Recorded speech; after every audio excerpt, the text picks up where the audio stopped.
আসসালামু আলাইকুম। Web coding বিডির পক্ষ থেকে আপনাদের স্বাগত। এর আগের পর্বে আপনাদেরকে আমি দেখিয়েছিলাম কিভাবে একটা ফন্টকে বোল্ড এবং ইটালি এবং স্ট্রং করা যায় এবং কিভাবে মার্ক করা যায় এবং মার্কের ভিতরে লেখাটাকে কিভাবে আবার বোল্ড করা যায়। তো আজকের পর্বে আমরা যে ম্যাথমেটিক্যাল যে টার্মগুলো আছে, যে সুপারস্ক্রিপ্ট এবং সাবস্ক্রিপ্ট, সেটা নিয়ে আলোচনা করব। তো সাবস্ক্রিপ্ট এবং সুপারস্ক্রিপ্ট নিয়ে আমরা আলোচনা করব। তো আমরা যখন স্কোয়ার ব্যবহার করি অথবা দেখেন একটা লেখার উপরে যখন আরেকটা লেখা ব্যবহার করি, সেটা কিভাবে ব্যবহার করব, জাস্ট এই লেখাগুলো কিভাবে ব্যবহার করব সেটাই আজকে আমি দেখাবো আপনাদেরকে।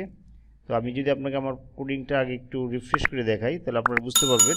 দেখেন ঢাকা লেখার উপরে মুরাদপুর লেখাটা চলে আসছে, আবার ঢাকা লেখার নিচে জুরান লেখাটা চলে আসছে, আবার দেখেন লগের নিচে 20 লেখা চলে আসছে, আবার লগের উপরে 7 লেখাটা চলে আসছে, আবার 5-এর বি স্কোরটা চলে আসছে। তো এটা কীভাবে কাজগুলো করেছি, কোডিংগুলো আমরা আপনাদেরকে দেখাই। তো দেখেন ডকটাব HTML আগেই বলেছিলাম, এটা একটা HTML5-এর কোড। তো এখানে HTML দিয়ে শুরু করেছি আর HTML শেষ করেছি। তো দেখেন title, web coding BD, head, body. এই যে ঢাকা যে সুপারস্ক্রিপ্ট করেছি আমি, সুপারস্ক্রিপ্ট করার কারণে ঢাকাটার উপরে গিয়ে মুরাদপুরটা চলে গেছে।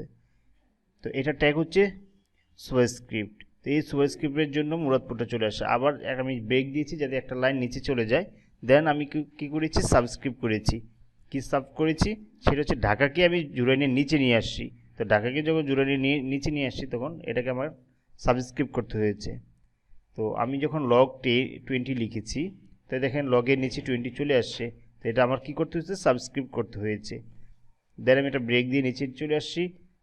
দেন লগ সাব 7 আবার সুপারস্ক্রিপ্ট করতে হয়েছে। তো এভাবে আমরা আমাদের লেখাগুলো উপরে নিচে এবং করতে হবে। তো আমরা যদি স্কোয়ার ব্যবহার করি, যেমন 5 স্কোয়ার, 3 স্কোয়ার, 2 স্কোয়ার, তো সেই ক্ষেত্রে কী করব, আমরা যে স্কোয়ারটা ব্যবহার করব 5-এর উপরে, তো 5টা আগে লিখব, দেন সুপারস্ক্রিপ্ট করে যত স্কোয়ার করতে চাই অর্থাৎ যত পাওয়ার দিতে চাই, ওই পাওয়ারটা যদি আমি এখানে লিখে দিই, সেটি হয়ে যাবে। তো আমরা আগে যদি আমি আপনাকে আমাদের আউটপুটটা দেখাই, তো দেখতে পারবেন আমাদের আউটপুটটা এরকম আছে। তো আমরা যদি এখান থেকে একটু চেঞ্জ করে আপনাকে দেখাই, ধরুন এখানে 5 আছে, 5 কেটে যদি আমি এখানে 10 লিখি, 10 স্কোয়ার দিই, তাহলে দেখবেন যে এটা যেমন সেভ করি এবং আমাদের পেজটাকে রিফ্রেশ করে দেখবেন যে 5-এর পরিবর্তে 10 হয়ে স্কোয়ার হয়ে গেছে। তো এইভাবে আমরা আমাদের কোডিংগুলো করতে পারি। তো আজকে পর্যন্তই থাক। ধন্যবাদ সকলকে।